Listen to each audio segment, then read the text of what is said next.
Toda vez que eu e você nos sentimos cansados fisicamente, nós sabemos exatamente o que é necessário: descanso e repouso físico.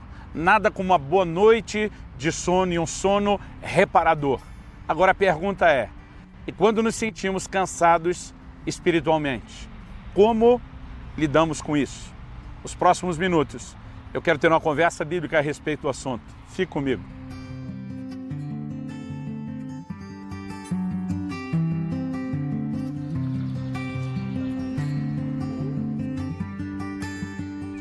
Gente, eu estou hoje em Brasília, capital federal, na esplanada dos ministérios, passando para trazer mais uma palavra ao seu coração.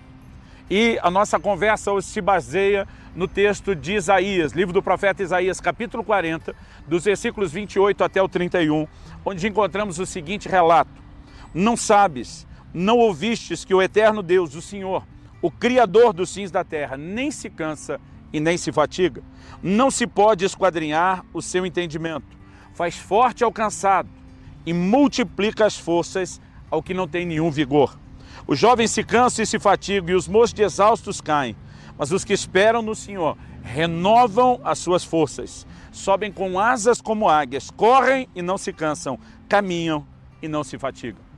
Muita gente, pelo menos da minha idade para trás, vai se lembrar desse versículo, se não for das pregações das igrejas, do famoso e clássico filme Carruagens de Fogo.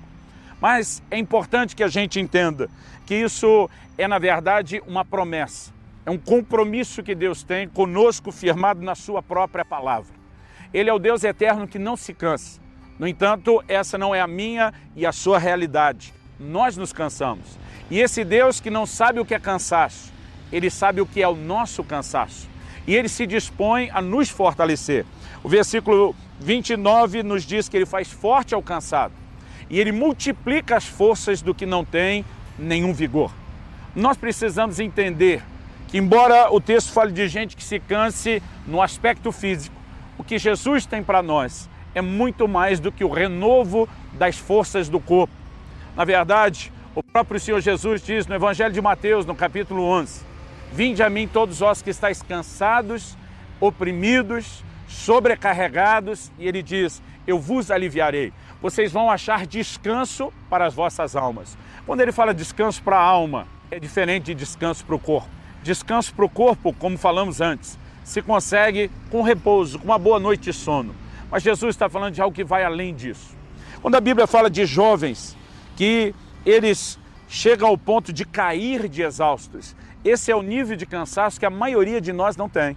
Mas se você observar aqueles que estão se envolvendo na aventura de uma maratona de 42 quilômetros, há pessoas que caem de exaustão. O paralelo, embora não fale do cansaço físico, nos mostra gente que chega a esse nível de cansaço interior, emocional e, acima de tudo, espiritual. Isso pode acontecer com cada um de nós. A palavra de Deus fala a respeito de uma estrutura limitada que nós temos. Deus reconhece que o homem precisa de descanso e desde o início nós temos uma preocupação de que o homem repousasse pelo menos um dia da semana, parasse a sua correria.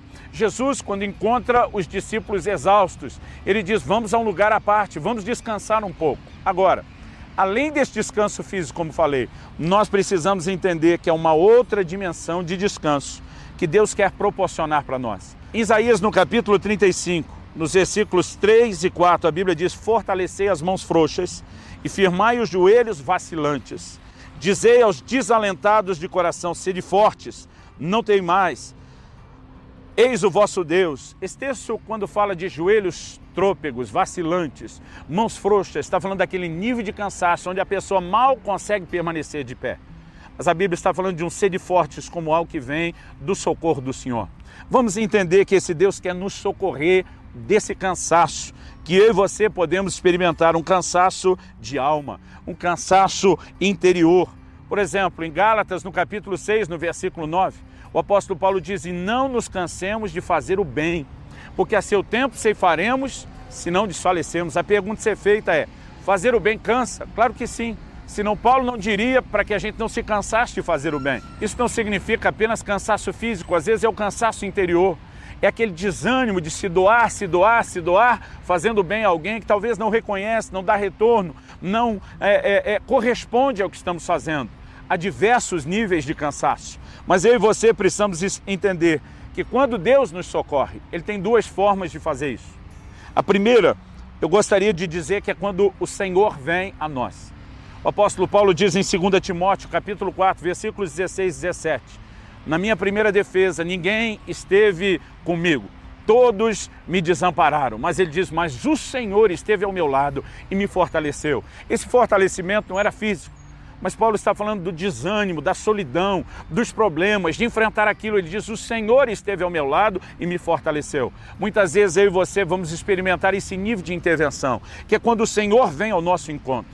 Mas a pergunta a ser feita é, será que é só dessa forma que Ele nos fortalece? Temos uma promessa de que Ele nos fortalece, mas será que essa é a única forma? Será que essa é a única maneira? Não. Eu olho para a palavra de Deus e eu vejo momentos onde nós temos que ir ao Senhor. Em vez de esperar que Ele venha a nós, nós saímos na dianteira, nós decidimos buscar forças nele. A palavra de Deus diz em 1 Samuel, capítulo 30, que quando Davi com seus homens voltam a Ziclag, o lugar onde morava, o inimigo havia dado com ímpeto, havia destruído, queimado a cidade, levado todas as mulheres e crianças cativas. A Bíblia diz que eles choraram até não ter mais forças para chorar. Uma coisa é alguém parar de chorar porque se sentiu consolado. A outra é parar de chorar não porque a dor cessou, mas já não há mais forças para continuar chorando. Nós temos aqui um nível de exaustão interior fora do comum. Mas a Bíblia diz, mas Davi se fortaleceu no Senhor seu Deus. Aqui nós não temos um texto que fala de Deus vindo ao encontro de Davi. Davi toma uma decisão. Isso está ali no versículo 6 de 1 Samuel 30. Eu vou me fortalecer em Deus. E há momentos que, embora o Senhor não venha ao nosso encontro, nós precisamos tomar a decisão de ir a Ele. Isso é uma orientação que nós temos na palavra de Deus. Fortalecei-vos no Senhor, sede firmes, fortalecei-vos no Senhor e na força do seu poder. É uma responsabilidade que eu e você recebemos de buscar forças no Senhor. É lógico que isso requer de nós uma atitude de fé, porque nem sempre haverá ânimo, disposição física ou mesmo emocional e empolgação para isso. O livro de Hebreus fala de alguns que da fraqueza tiraram forças, como? Através da fé. Decidiram ir ao Senhor. Precisamos aprender a buscar ao Senhor, a ir ao encontro do Senhor. Muitas vezes nesse nível de desânimo interior, o crente deixa de cultuar, deixa de adorar a Deus, deixa de orar. A Bíblia diz que Paulo e Silas estavam presos num lugar que traria desânimo ao coração de todo mundo. Foram açoitados, estão com os pés pendurados no tronco, mas em vez de simplesmente dormirem, a Bíblia diz que eles oravam e cantavam louvores. Nós precisamos aprender a ir ao Senhor. Isso requer de mim e de você, às vezes não a força interior necessária, a fé, para acreditar que esse tipo de atitude vai provocar o socorro de Deus e o fortalecimento nas nossas vidas. Agora, por que Deus espera a gente estar fraco para depois nos fortalecer? Alguém perguntou, Ele não poderia nos dar esse combustível de fortalecimento contínuo a ponto da gente sequer enfraquecer? Mas eu acredito que de vez em quando Deus quer nos mandar um lembrete da nossa insuficiência, da nossa incapacidade por nós mesmos. A Bíblia diz no livro de Joel, diga o fraco, eu sou forte. Deus não está naquele momento dizendo, olha, vocês não são fracos, são fortes. Deus está chamando o fraco de fraco, Ele está dizendo, você é fraco, é assim que eu te olho. Mas eu quero que você mude a sua declaração. Em vez de falar só da sua fraqueza, comece a declarar força, não a sua, que você não tem, a força que eu quero manifestar em você. O apóstolo Paulo diz, quando estou fraco, então é que sou forte. Ele não está se contradizendo, não é um mero paradoxo. Ele está dizendo, a minha fraqueza me lembra de me aproximar do Senhor. A minha fraqueza me lembra de me fortalecer no Senhor. A minha fraqueza é um lembrete de que sozinho eu não vou longe, eu não vou lugar nenhum e eu preciso de Deus, do socorro de Deus e da ajuda de Deus. Nós não podemos confiar em nós mesmos. Paulo diz isso em 2 Coríntios, no capítulo 1. Ele diz, nós temos que confiar no Senhor. É Ele que nos consola, é Ele que nos fortalece, é Ele que multiplica as forças do que não tem nenhum vigor. Agora, essa declaração de Paulo, quando ele diz que clama ao Senhor e Deus lhe diz, o meu poder se aperfeiçoa na fraqueza. Deus está dizendo, quando você reconhece sua limitação e reconhece que eu tenho socorro para você, você então se abre e permite que eu entre. Eu acredito que se eu e você fôssemos continuamente renovados, a ponto de nem perceber a nossa limitação, nós não queríamos ao Senhor. E nem esperaríamos ser socorridos por Ele, com Ele vindo até nós. Mas no lembrete da fraqueza, de alguma forma Deus está chamando a nossa atenção. Não confie em você, não ande na sua força, na sua própria capacidade. Deixa eu socorrer você. E quando eu e você permitimos que isso aconteça, estamos nos lembrando de que há graça para nos socorrer. O Senhor diz para Paulo, a minha graça te basta. Ser levantado com as forças do Senhor é extraordinário. O texto que nós lemos de Isaías diz que subirão com asas como águias. O que é que as águias fazem?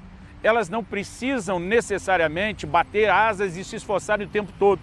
O que nós temos de semelhante para entender o exemplo aqui no Brasil são os urubus, que nós vemos eles com as asas paradinhas, pegando as correntes de vento e simplesmente sem nenhum esforço, se permitindo conduzir e às vezes em círculos eles vão subindo com a força do vento, não a deles. Quando a Bíblia diz que nós subiremos com asas, não fala de asas literais, mas há um vento, que é o vento do Espírito, que pode nos empurrar a um lugar onde eu e você não precisamos nos esforçar. A graça, a força do Espírito Santo para nos levar onde não poderíamos. O que eu e você precisamos é apenas reconhecer, não apenas a nossa fraqueza, mas reconhecer que Ele é a fonte da nossa força. E se Ele não vier depressa ao nosso encontro, nós nem precisamos esperar isso.